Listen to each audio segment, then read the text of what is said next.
본단에서는 지체 앞에서 겸손하게 사는 법에 대해 묵상해 보시기 바랍니다. 1절은 조건절입니다. 그러므로 하는 접속사는 앞 문단과 논리적 연결을 유도하죠. 그런데 그 연결은 단순하지는 않습니다. 1차적으로는 1장 27절 하반절에서 제시한 연합의 권면 요지와 2장 1절로 4절에서 말하는 연합의 원리 설명을 연결합니다. 더 넓게는 서신 전체의 권면 핵심인 1장 27절로 30절과 그 권면을 풀어 쓴 2장 1절로 4장 9절을 연결합니다. 이게 A, if입니다. 구성되는 조건절은 모두 각각 두 개의 명사가 등장하면서 균형을 맞추고 있습니다.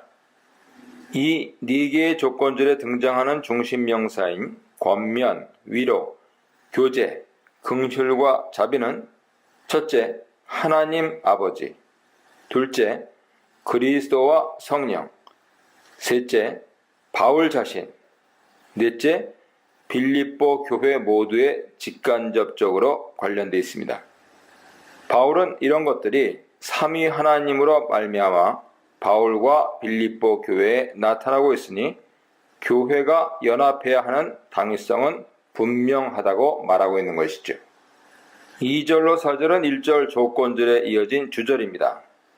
주절은 빌립보 교회의 마땅한 모습을 말합니다.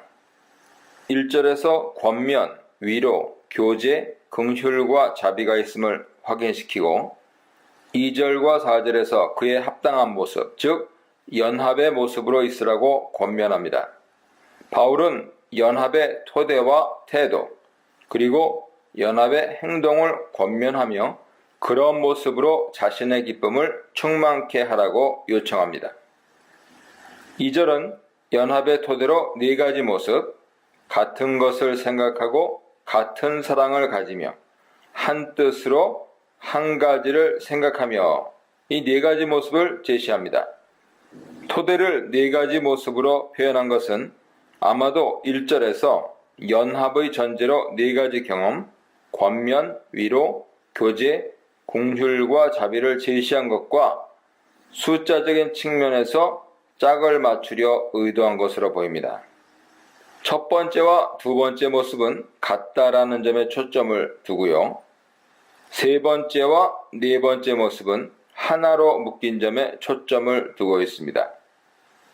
또한 첫 번째와 네 번째는 생각하다라는 동일한 단어를 사용함으로써 짝을 이룹니다.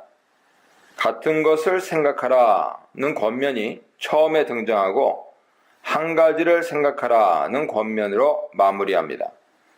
각도의 차이는 있지만 이 모든 것은 빌립보 교회의 연합의 토대를 권면한 것이죠. 3절은 연합의 토대에 맞는 적절한 태도를 제시합니다.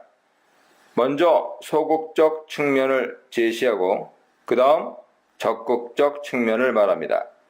소극적으로는 빌립보 교회가 다툼이나 허영으로 하지 말아야 하고 적극적으로는 겸손함으로 서로 자기보다 남을 낮게 여기는 태도를 지녀야 합니다. 2절이 연합의 토대를 말하고 3절이 연합의 태도를 말했다면 4절은 이제 연합의 행동을 말하고 있는 것이죠. 이 경우도 마찬가지로 소극적 측면이 먼저 언급되고 이어 적극적 측면이 제시됩니다. 소극적으로는 자기 것을 먼저 돌아보는 행동을 보여야 하고 적극적으로는 다른 사람의 것을 돌아보는 행동을 나타내야 합니다. 주절의 본동사는 나의 기쁨을 충만케 하십시오입니다. 개역개정은 이 동사를 4절에 두지만 우리말 어순 때문에 변동시킨 것입니다. 헬라어로는 2절 맨 앞에 위치하고 있습니다. 이 본동사 내용이 바울의 최대 관심사는 아닙니다. 본동사는 충만케 하십시오라는 것이지만 관심의 초점은 희나 무엇을 위하여가 이끄는 종속절의 내용, 즉 연합의 권면이죠. 나의 기쁨을 충만하게 하십시오라고 말하지만 사실 진정한 관심은 빌립보 교회의 연합입니다. 바르게 연합하여 나를 더욱 기쁘게 하라고 요청합니다. 겉의 요청은 자신의 기쁨이지만 진정 바라는 것은 빌립보 교회의 참된 연합이죠. 바울은 자신의 기쁨을 겉으로 내세우며 빌립보 교회가 감당할 연합의 모습을 완곡하게 요청하고 있습니다. 이 문단에서는 예수님의 타자를 받아들이기 위한 비우심, 타인보다 한 발 뒤로 물러선 낮추심, 전적 타자, 성부 하나님으로부터 난 올리우심에 대해 묵상해 보시기 바랍니다. 5절은 6절로 11절 찬송시를 도입하는 역할을 합니다. 하지만 이 구절의 뜻을 정확히 아는 것은 쉽지 않습니다.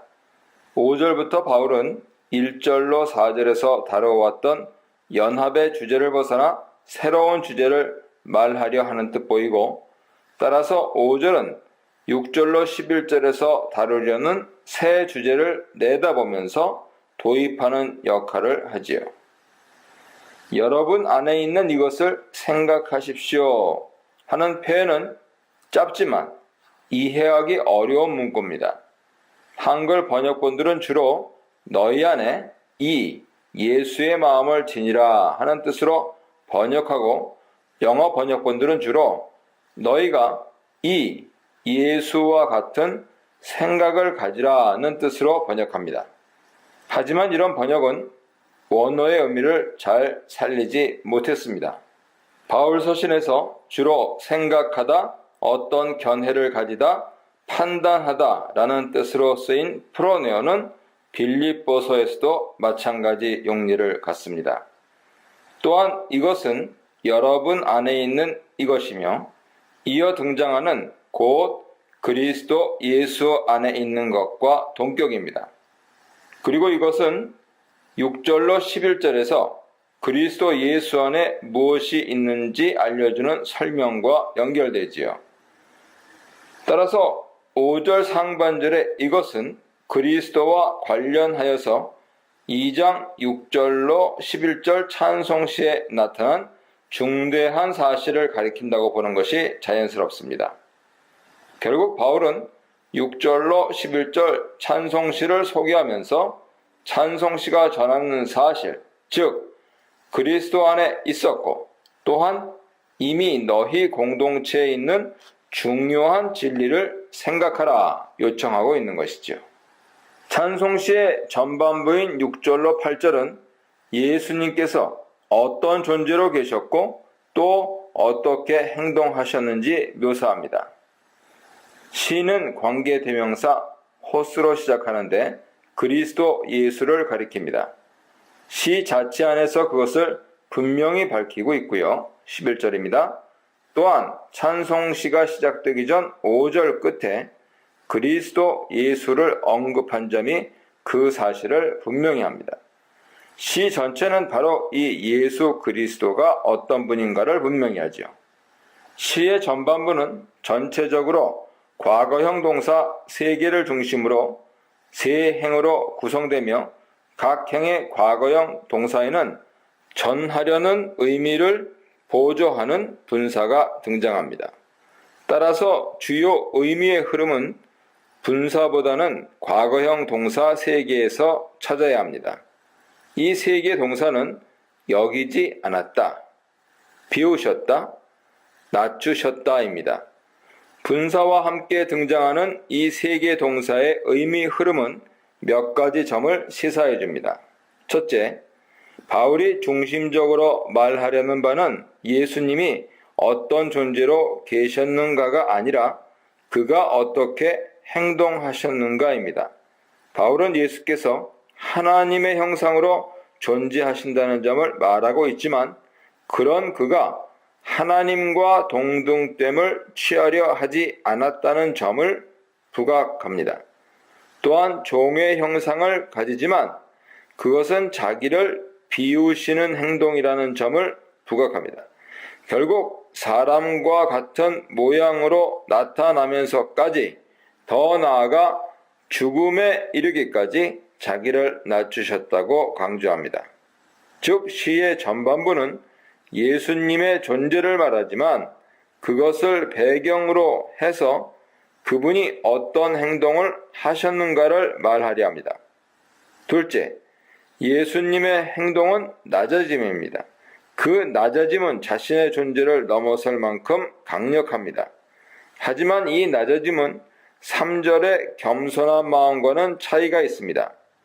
종종 이 시의 전반부를 1절로 4절, 특히 3절의 겸손한 마음과 연결시키려 하지만 바울의 의도나 찬송시의 흐름은 그런 연결을 좀처럼 지지하지 않습니다.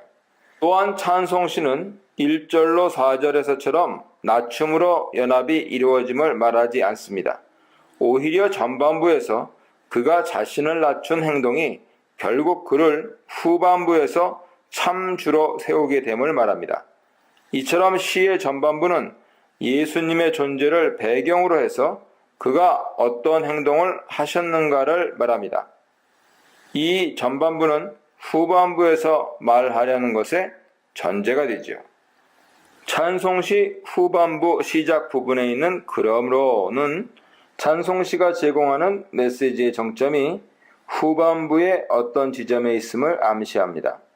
시의 후반부도 전반부와 유사하게 두 개의 과거형 동사가 중요하게 등장합니다. 자신을 낮추신 예수님을 하나님께서는 높이셨고 또한 그에게 모든 이름 위에 뛰어난 이름을 주셨습니다. 그런데 이런 선언은 전반부처럼 예수님의 모습이 어떠한가를 알려주지요.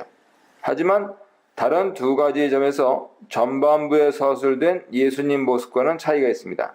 첫째는 전반부가 예수님의 행하심을 서술한 반면 후반부는 하나님의 행하심을 설명합니다. 둘째는 전반부가 예수님의 존재를 배경으로 하고 그의 행동을 중심으로 설명했다면 이제 후반부에는 예수님의 존재를 그 중심으로 등장시켰다는 점입니다. 예수님은 지극히 높은 존재가 되고 그 어떤 존재보다 뛰어난 이름을 얻어 결국 주가 되십니다. 전반부에는 배경으로 흘렀던 예수님의 존재가 이제 거꾸로 부각되어 등장하지요. 그런데 이런 대비 속에서 가장 중요한 점은 예수의 주 되심을 고백하라는 강력한 요청입니다. 이 요청은 10절부터 시작되는 신화절을 통해 제시됩니다. 유대주의자들은 빌립보 교회가 예수의 주 되심을 포기하도록 신학적으로 공격했을 뿐 아니라 로마 제국을 끌어들여 로마 황제에 대한 충성도를 빌미삼아 예수의 주 되심을 내려놓도록 상황을 만들어 갔습니다. 이런 상황에서 바울은 예수의 주 되심과 그에 대한 고백을 요청하는 찬송시를 빌립보 교회에 상기시키고 있는 것입니다.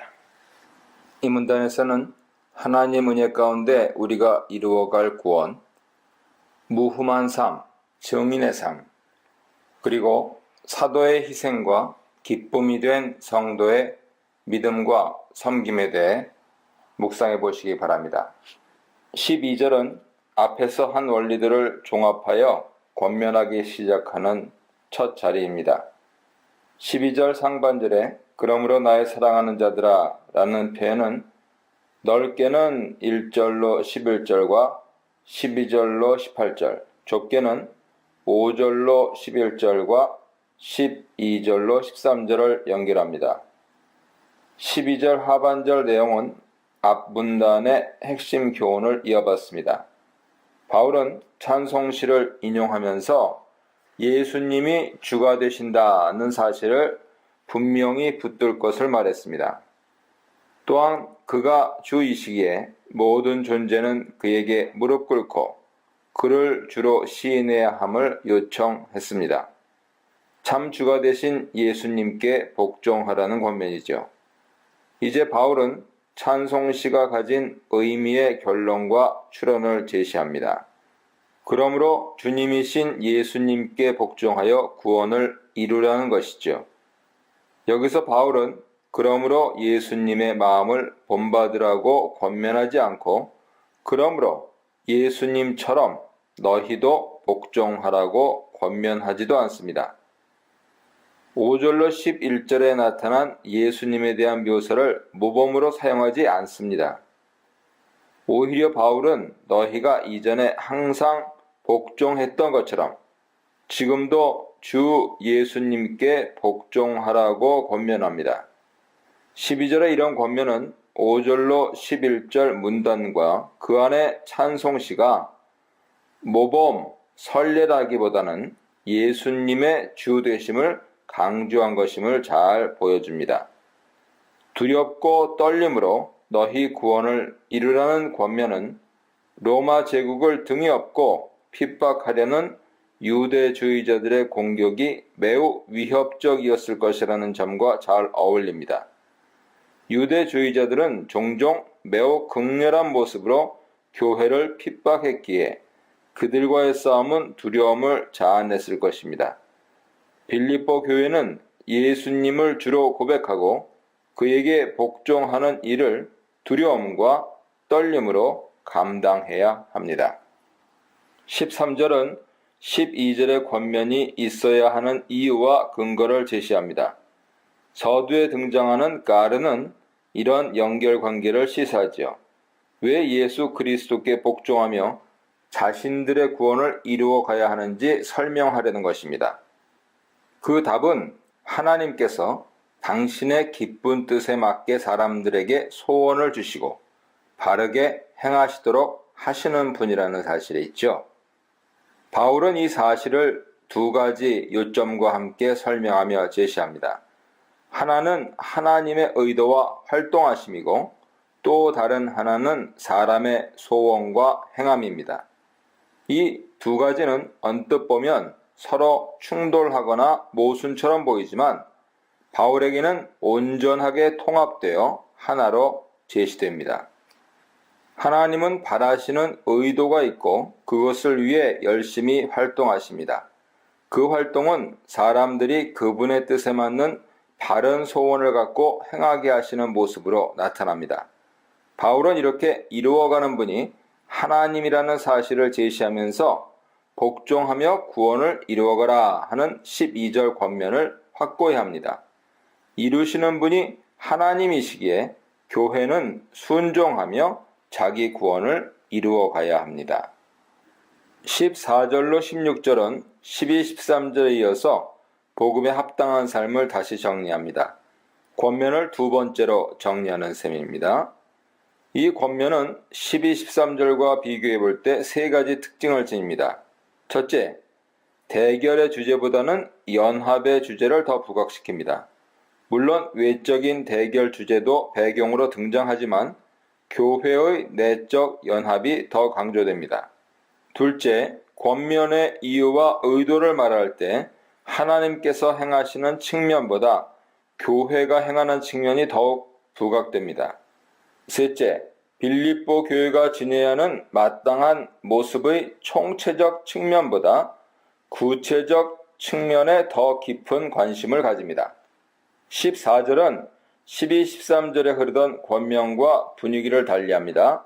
12, 13절에서는 교회 밖에서 공격하는 대적자들을 더욱 염두에 두며 빌립보 교회가 어떤 모습으로 있어야 하는지 권면했다면 이제 14절에서는 그런 상황에서 내부의 결속에 대해 관심을 더 많이 기울입니다. 바울은 모든 일에 원망과 시비가 없게 하라 권하고 있습니다.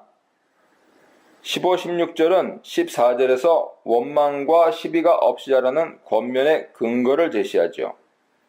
이 근거는 15절과 16절에서 두 가지 방향으로 나타나는데 두 가지 점에 있어서 그 방향의 차이가 있습니다. 첫째, 15절이 빌립보 교회 측면에서 권면의 의도를 말하는 반면 16절은 바울 측면에서 말합니다. 둘째, 또한 15절은 교회가 현재 어떤 모습으로 있어야 하는가에 대한 측면을 강조한 반면 16절은 결국 그런 모습을 지닌 교회가 미래에 어떻게 될 것인가 하는 측면을 강조합니다.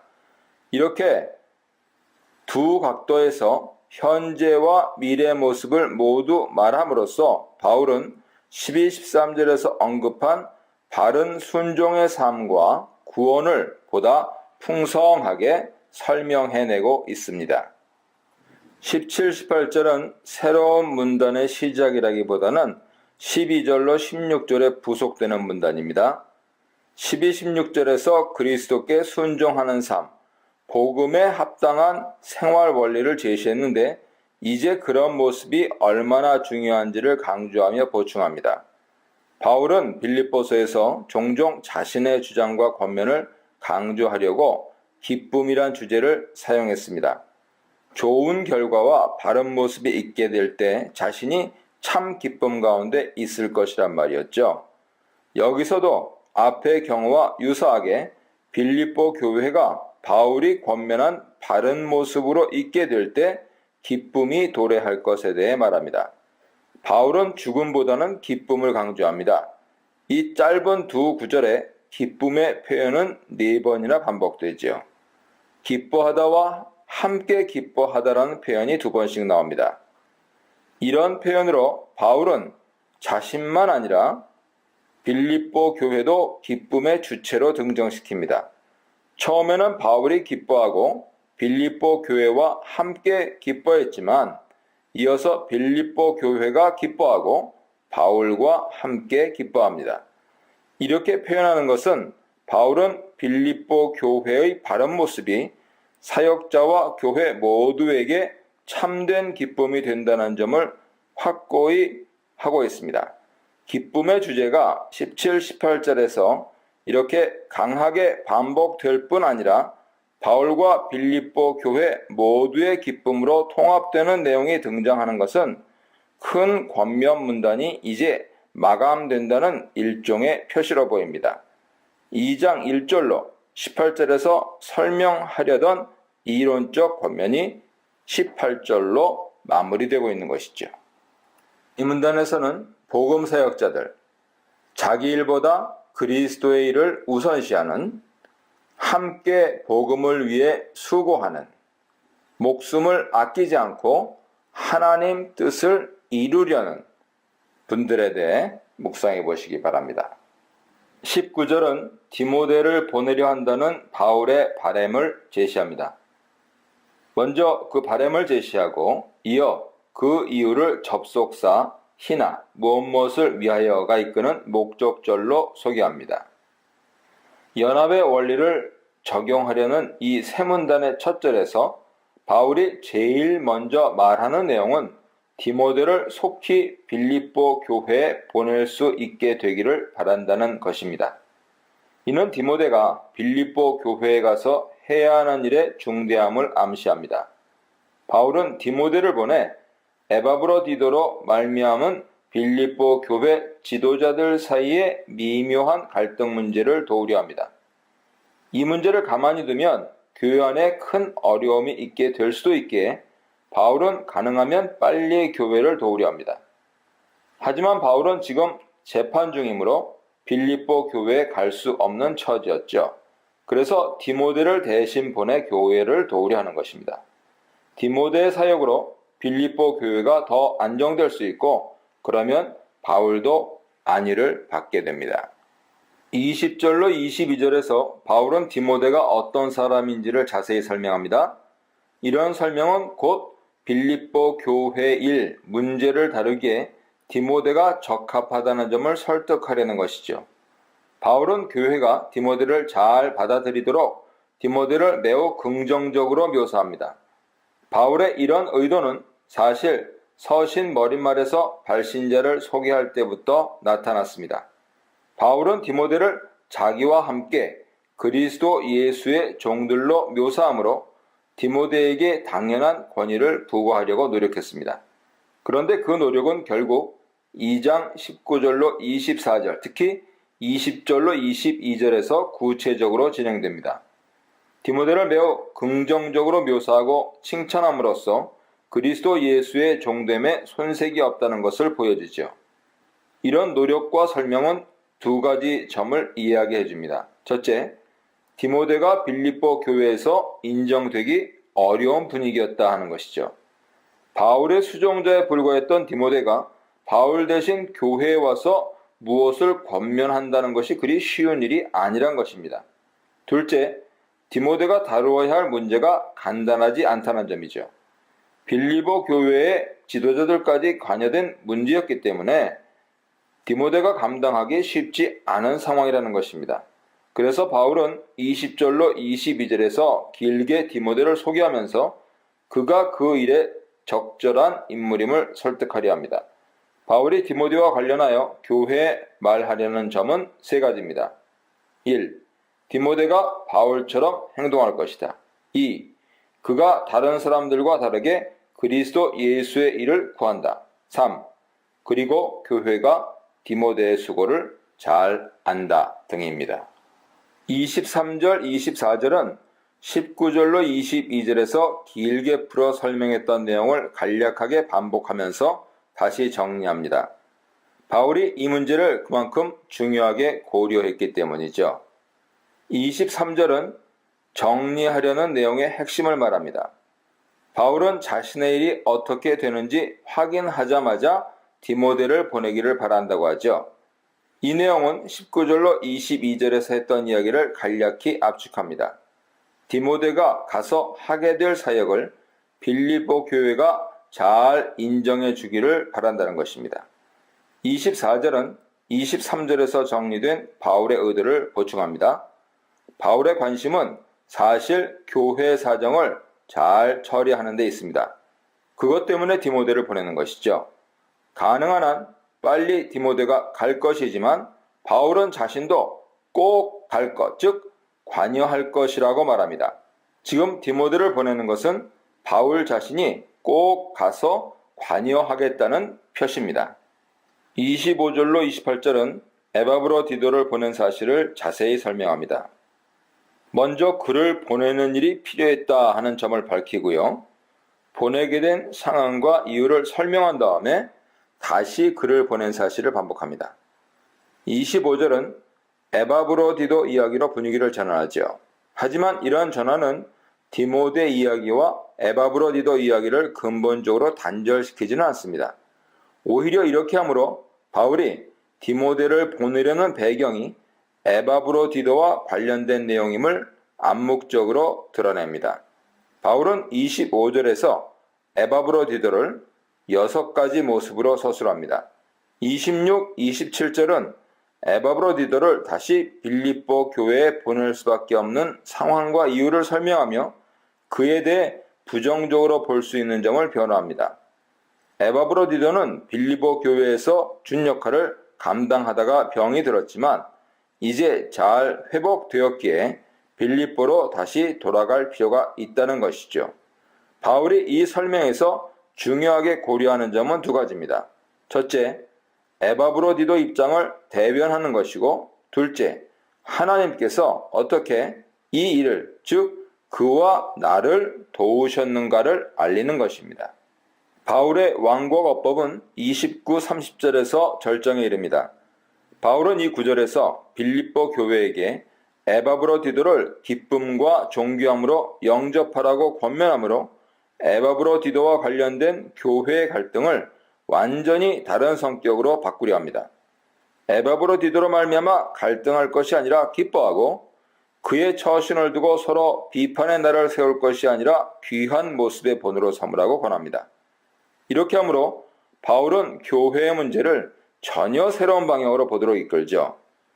에바브로디도 같은 사람들을 존귀하게 여기라는 요청은 바울이 2장 1절로 4절에서 말한 연합의 태도를 상기시킵니다. 바울은 자기보다 남을 낮게 여기라고 하면서 연합을 이루라고 했습니다. 이제는 갈등의 원인이라고 생각했던 에바브로디도를 더욱 낮게 여기면서 갈등 문제를 종식시키려 합니다. 이처럼 바울은 29절로 30절에서 에바브로디도를 칭찬하고 높이 세우므로 그가 교회 갈등의 원인이 아니라 교회 연합의 기초가 되어야 함을 완곡하게 말하고 있습니다.